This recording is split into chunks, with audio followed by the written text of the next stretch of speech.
Bismillahirrahmanirrahim. Assalamualaikum warahmatullahi wabarakatuh. Kami dari kelompok 2 ingin mempresentasikan hasil dari kelompok kami dengan judul pelanggaran HAM yang dilakukan pemerintah Cina kepada etnis Uyghur. Kelompok kami terdiri dari 5 orang, yaitu Siti Fatimah dengan NPM 3020210314, lalu Angelik Marusyarin Maulana dengan NPM 3020210294, lalu Ananda Wisnuwardana dengan NPM 3020210305, lalu Berliano Bahrudin dengan NPM 3020210289, lalu yang terakhir ada Siti Fadia Ramadhani dengan NPM 3020210283. Uighur merupakan suku minoritas yang terdapat di wilayah Xinjiang, terletak di ujung barat dan barat laut Cina. Suku ini menuturkan bahasa Uighur dan memeluk agama Islam. Xinjiang merupakan provinsi terbesar di Cina. Menurut sejarah, bangsa Uighur mereka telah tinggal di Uighuristan lebih dari 2000 tahun. Tapi, Cina mengklaim daerah tersebut merupakan warisan sejarahnya, dan oleh karenanya tak dapat dipisahkan dari Cina. Etnis Uighur yang beragama Islam dan tempat mereka bermukim yang berada di wilayah Xinjiang menarik perhatian dunia terhadap mereka akhir-akhir ini. Penyebabnya dikarenakan sikap represif yang dilakukan oleh pemerintah komunis Cina yang telah menangkap sekitar 1 juta warga muslim ke dalam kamp khusus yang lebih mirip seperti penjara. Faktor penyebab konflik, setidaknya terdapat 3 regulasi faktor pokok yang menjadi penyebab kekerasan di Xinjiang. Faktor yang pertama adalah kebijakan migrasi etnis Han ke wilayah Xinjiang. Migrasi ini terjadi semenjak reformasi ekonomi Cina menguat yang kemudian menggeser dominasi ekonomi Uighur. Yang kedua adalah pemaksaan identitas dan budaya Han terhadap non-Han atau Sinicization. Dalam kebijakan yang resmi dan sesuai dengan konstitusi Cina, negara mereka memang mengadopsi prinsip egaliter dan akomodasionis. Faktor yang ketiga adalah represi terhadap etnis Uighur. Demonstrasi mahasiswa besar-besaran terjadi pada tahun 1988 sampai 1889, dan konflik kekerasan memuncak dalam peristiwa pemberontakan Baren. Dugaan adanya pelanggaran hak asasi manusia. Dugaan terjadinya pelanggaran HAM yang sedang ramai diperbincangkan oleh publik internasional adalah Cina yang melakukan pelanggaran HAM terhadap Muslim Uyghur.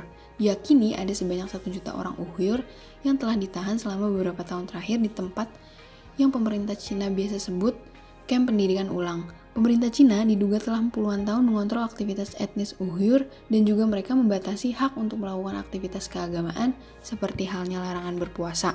Dalam hal ini, pemerintah Cina dikabarkan melarang penduduk Uyghur dan Muslim lainnya di daerah Xinjiang untuk menjalankan ibadah puasa. Pemerintah Cina juga melarang belajar agama dan Al-Quran, melarang memberikan nama yang islami, mengganti tulisan syahadat dengan slogan partai komunis, dan juga terdapat kamp-kamp vokasi yang dimana pemerintah Cina mengatakan kamp tersebut bertujuan untuk mengedukasi dan meningkatkan skill mereka.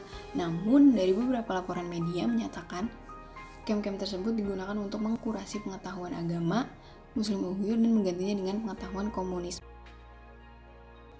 Atas tindakan-tindakan tersebut, pemerintah Cina diduga melanggar pasal 18 DUHAM atau Deklarasi Universal Hak-Hak Asasi Manusia yang berbunyi, setiap orang berhak atas kebebasan pikiran, hati nurani, dan agama, dalam hal ini termasuk kebebasan berganti agama atau kepercayaan dengan kebebasan untuk menyatakan agama atau kepercayaan dengan cara mengajarkannya, melakukannya, beribadat dan mentaatinya, baik sendiri maupun bersama-sama dengan orang lain, di muka umum maupun sendiri. Sikap di dunia internasional terhadap konflik yang terjadi. 22 negara ini kencam Cina atas penindasan Muslim Uighur. Yang pertama ada Australia, Belgia, Kanada, Denmark, Estonia, Finlandia, Prancis, Jerman, Islandia, Jepang, Latvia, Lithuania, Luxembourg, Belanda, Selandia Baru, Norwegia, Swedia, Swiss, Britania Raya dan Irlandia Utara, Australia, Irlandia, dan Spanyol. Aksi intoleran yang dilakukan pemerintah Cina terhadap umat Muslim Uighur di daerah otonomi Provinsi Xinjiang mendapat reaksi keras dari berbagai negara, salah satunya Indonesia. DPP Garda NKRI melalui pengurus wilayah atau PW, Garda NKRI sulit mengancam kebijakan pemerintah Cina itu karena mengekang kebebasan beragama. Koordinator Garda NKRI Sulut Vino Mongkau mengatakan, anggaran kebijakan ini sangat bertentangan dengan prinsip-prinsip humanistik yang menjadi spirit nilai dalam pemerintahan abad modern ini. Sekretaris Wilayah Garda NKRI, Michael Pontolondo, menambahkan dalam rangka menjaga semangat humanistik yang telah menjadi prinsip universal antar sesama umat beragama agar menghormati dan menghargai kebebasan dalam menganut dan menjalankan sebuah ajaran beragama di dunia. Selain Indonesia, Kanada juga menyatakan dalam Majelis Rendah Kanada menyatakan perlakuan Cina terhadap populasi minoritas Uighur sebagai genosida.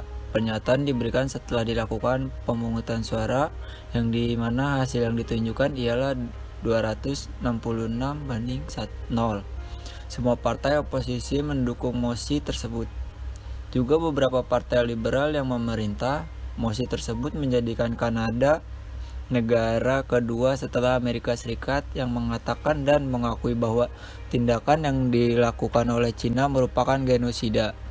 Anggota parlemen juga memilih untuk meloloskan amandemen yang meminta Kanada untuk Komite Olimpiade Internasional memindahkan Olimpiade musim dingin 2022 dari Beijing jika pemerintah Cina melakukan genosida ini.